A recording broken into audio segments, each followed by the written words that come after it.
and then we will start talking about breathing. It's pretty exciting, and I appreciate you watching. Um, so, again, this is hi. My name is Karen Carson. I am a vocalist and artist, and am really excited to share with you about the things I've learned about breathing and wanted to introduce this topic not just to vocalists, but anybody who does any kind of live speaking or just if you wanted to improve your overall health. Singing is really great for your breathing, and it's also really great for you to be able to express yourself fully. The idea of this workshop is for you to find your voice and whatever that looks like for you and however that manifests in your world.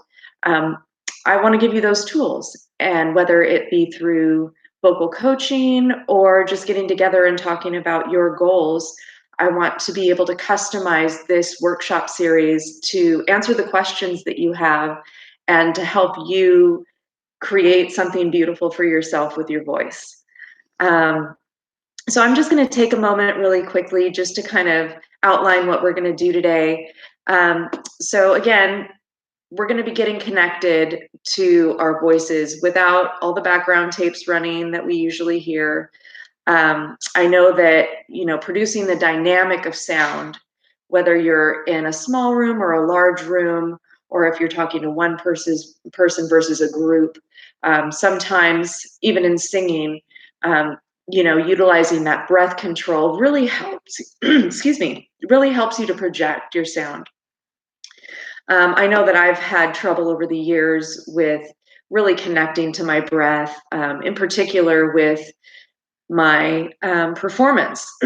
And so I've studied with a lot of variety of teachers who have helped me get tools for that. And so that's a lot of what I'm going to be sharing with you. So, first of all, what I'd like to talk about is just the muscles themselves and the vocal mechanism that create sound. And the first thing is the dynamics of the esophagus, the diaphragm, and also your lungs. So most people, including myself, naturally, we breathe kind of shallow here with our lungs. And so when you take a breath in, and you can try that with me,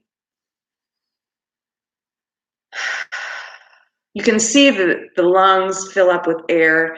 There's a contraction when it goes, when you breathe out. And this area of your chest, you'll see some motion. Um, for really deep breathing, which, a lot of meditation and yoga trains you in, and also singing, for that deeper breathing, you really want to feel the expansion, not just here in your lungs, but also in your lower abdomen area, your diaphragm, and the lower back. Also, your rib cage will expand a little bit, for you to really fill up that whole area with air. Another concept that I have really enjoyed working with is feeling when you are either standing, speaking, or sitting, feeling that connection and grounding so that you almost feel oxygen coming up, not just through the airways and breathing through your mouth or nose, but also pulling oxygen from the ground and really feeling like your whole body expands with air, because we do have oxygen in our blood. It's not just the lungs and the diaphragm where the air comes into, it's actually our entire bodies that are consistently breathing. So I want to take a moment now to just really try and access those areas. The easiest way for you to feel what's happening with your breathing, I'm going to stand up and show you, is to place one hand here on your lower abdomen and then right here on the lower back so that you can really kind of feel those areas. And for a lot of people, we have a habit of holding our stomachs in because the muscles, you want to look good in that bathing suit, whatever it is. And so what I want you to invite you to do right now is to just kind of relax this area. and also relax your lower back. Sometimes it's a little difficult to really feel that standing, and I'm going to show you in a moment a way that you can really kind of expand those muscles laying down so that you can feel what's at work when you're taking a breath. So first of all, again, you want to put your hand here on your abdomen and then right here on your lower back. And you want to just kind of put your shoulders with your feet shoulder width apart and just kind of align yourself so that there's not a whole lot of muscle that's taking place. And we can also do this sitting and just kind of get that alignment as well. But for now, I just want you to kind of feel these muscles. So if you put your hand on your abdomen, here on your lower back, and just take a breath in through your nose, we'll try that. And as you can see, the lungs here were still expanding. This area was expanding, and there was some contraction when we breathed out. So we're going to try it again. And I want you to just really feel this expansion here and try thinking like if somebody came into the room and surprised you. And it's that feeling of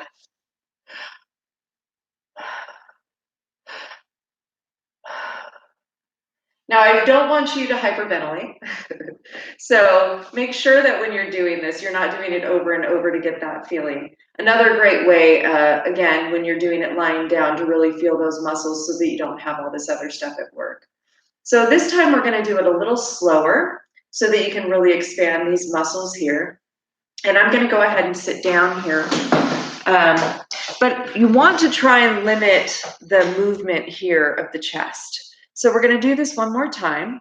And just again, if you're sitting, go ahead and keep your feet about shoulder width apart in front of you. Try and sit a little further up so that your back is kind of aligned and these muscles aren't working to kind of hold things in place. If you're leaning back or forward, you can kind of feel tension start to create in those areas. So just try and kind of balance yourself with your hips and shoulders kind of on top there.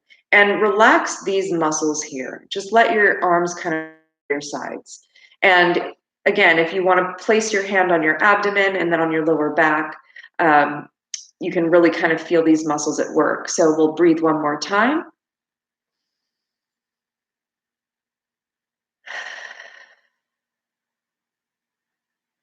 And hopefully this time you're actually feeling the expansion here. I'll stand up again so that you can really see the expansion in the diaphragm. So again.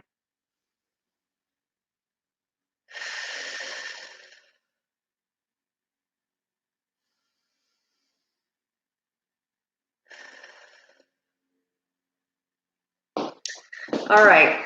So as I mentioned, I wanted to show you also how you can practice this lying down.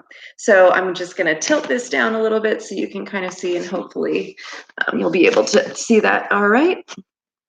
So when you try this, you want to lay down on your back and try and put your shoulders so that they're comfortable and your back's not strained.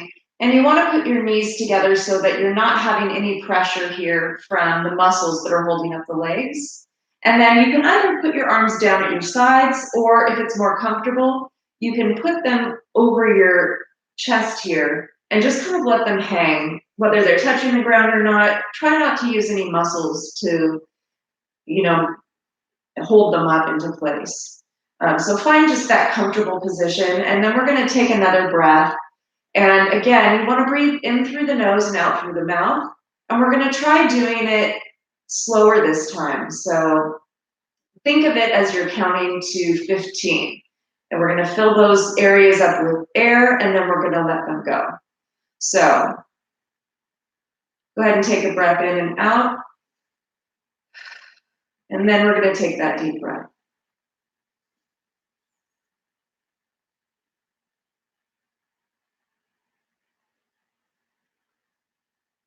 And exhale.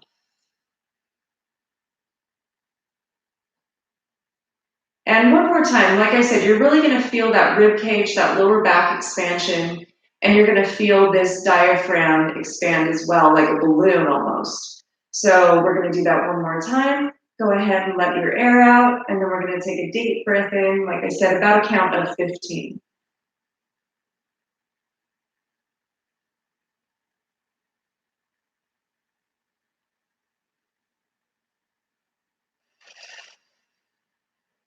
And exhale.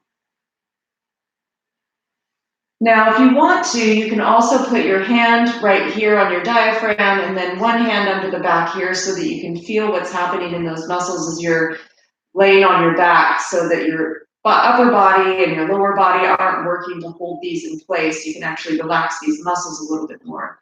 So one more time, and a count of 15 in. Go ahead and let that air out.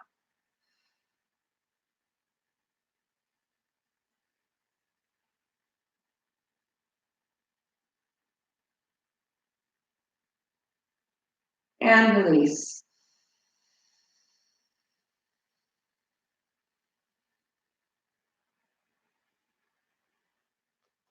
All right. So hopefully that got you a little centered to your breathing. And the next part I want to show you is the actual vocal mechanics and what that does, what their function is in all of this. So I'll show you a picture here of the diaphragm and then the chest cavity so that you can see kind of what we're looking at.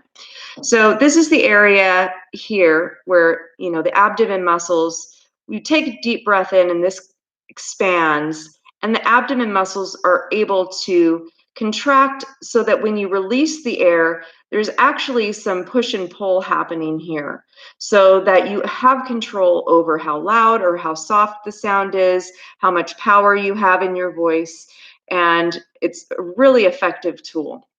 And then obviously the lung cavities. And then if you look here where the sound travels out, there is a focal point, which I like to think of as a vocalist. This is kind of your reed. Like a saxophone has a reed inside where the sound goes through and then it expands out.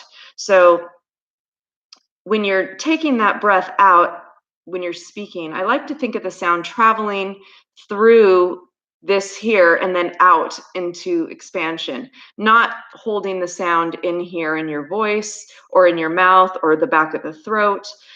So it's just a different way of viewing it, but thinking of that air being consistently pulled and pushed out of that space into this atmosphere.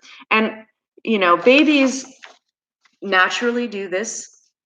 There is another type of breathing, baby breathing, where it really is just, you know, before we're trained in how to breathe or just have habits that come up,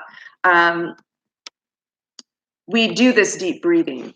And so another aspect of doing this project or you know, doing this deeper breathing, it's not just about singing or presenting, it's about you really being able to fill your air into your body and for you to increase your health. So the other thing I wanted to show you is the larynx and what happens here with the vocal cords. So the vocal cords are kind of like a rubber band. And if you have these two rubber bands in place, what you're doing when you're reaching higher notes or lower notes is you're making these chords here either thin or thick. So in the lower chords, there's a little bit more thickness if you're singing a lower sound to those chords, and they're just vibrating together as quickly as possible. And then if the sound is higher, you're actually stretching those vocal cords. And then again, that vibration is going like this together to make the sounds that you're creating. So here's just a picture of the larynx and these vocal cords, which lay here, and they're connected to the thyroid area. So that whole area where the tongue and these muscles here that are in your jaw and also in your tongue, there's also the ability to relax those muscles. And that's one thing too, when you're singing or if you're going to be performing, you want to take some time to really pay attention to whether or not those muscles are relaxed. So a couple ways you can do that is by putting your tongue out of your mouth and just kind of stretching the tongue muscle. So if you just stretch that out, you can feel the back of the muscle, you can feel that tension in your jaw. And then by just really kind of dropping your jaw and massaging these muscles here, so it gives you the ability to open your mouth and make a bigger sound. A lot of times we allow the sound to just really be trapped at the back of our throat. So what that would sound like is more like this. So you can hear that the sound isn't coming forward and out of my mouth, but really kind of resting here and making the vocal cords really heavy. And you can do that actually with vocal grinds. There is an exercise where you do that to kind of warm the vocal cords up with so that's kind of an interesting thing, but you can really feel the sound here at the back of the throat. And then if you were thinking of like maybe a more nasal sound where the air is kind of being pushed through, but not out the front of this area right here, just right between in your reed, like I said, that area here. So if you had a really nasal sound, that's just kind of pushing the sound right up into this area here, and that's just a little bit more nasal. And you can play with those sounds and where you put the sound and what you like to hear. And again, if you're performing or if you're in a situation where you're in a theater production, the idea is just really to get the sound out of the body and out here in front.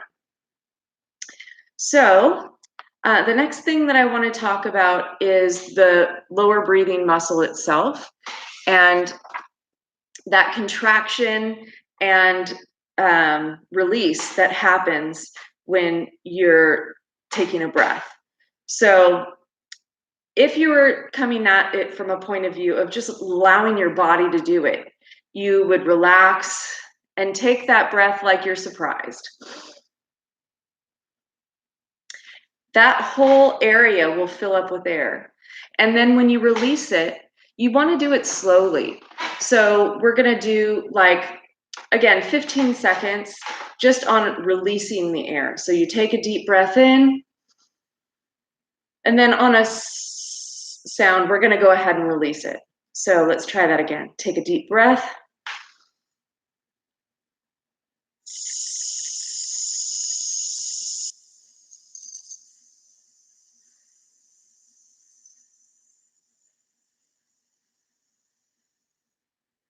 So when we do that, you really can feel the muscles at work and how quickly they're contracting.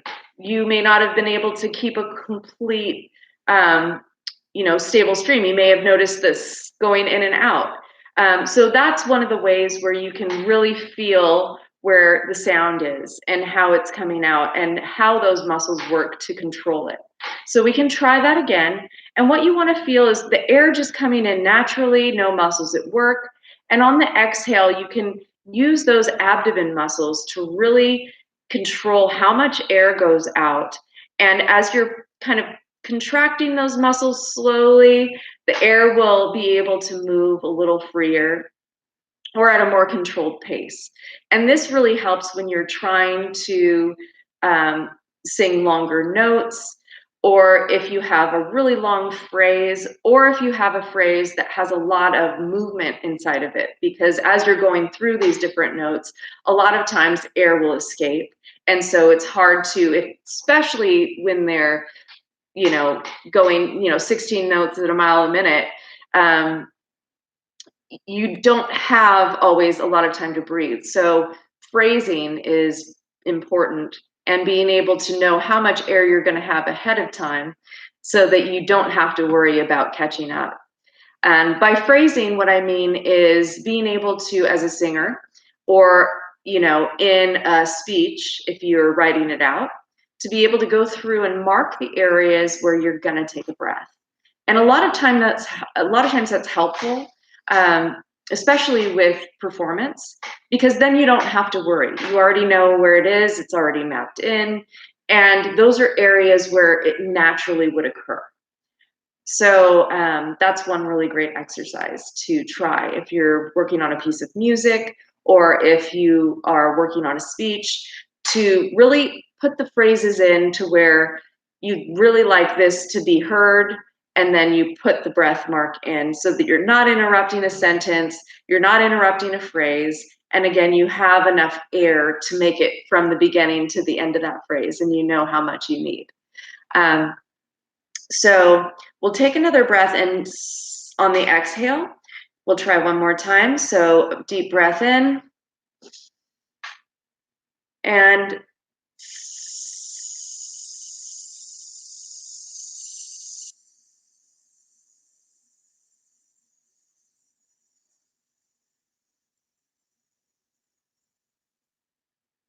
so the trick is with this, as you're working on these exercises, and you can do this lying down, you can do this standing up, you can do this sitting, to build that time on the end where first you start at 15 seconds, then you go to 25 or 30, then you go to 45, where you can really feel those muscles working so that you can exhale that breath and really have control over how long that breath lasts. And that really helps you to, again, work on your phrasing and to be able to know how much air you're going to need to get to the end of the sentence. And also for you to start building that muscle training, for you to be able to create bigger sounds by knowing that that air is going to be there. A lot of times also we let the air, what I like to say, escape. So like if you're singing a song that has a lot of vowels, ah, you know, oh, those kinds of things will really, it's like you have to be mindful about how much air is escaping. So in the case of, if we were just going to do an ah, let's try that together, and we'll do it on a note. So if we're just doing ah, see how much air is escaping. We'll do it together again. So ah.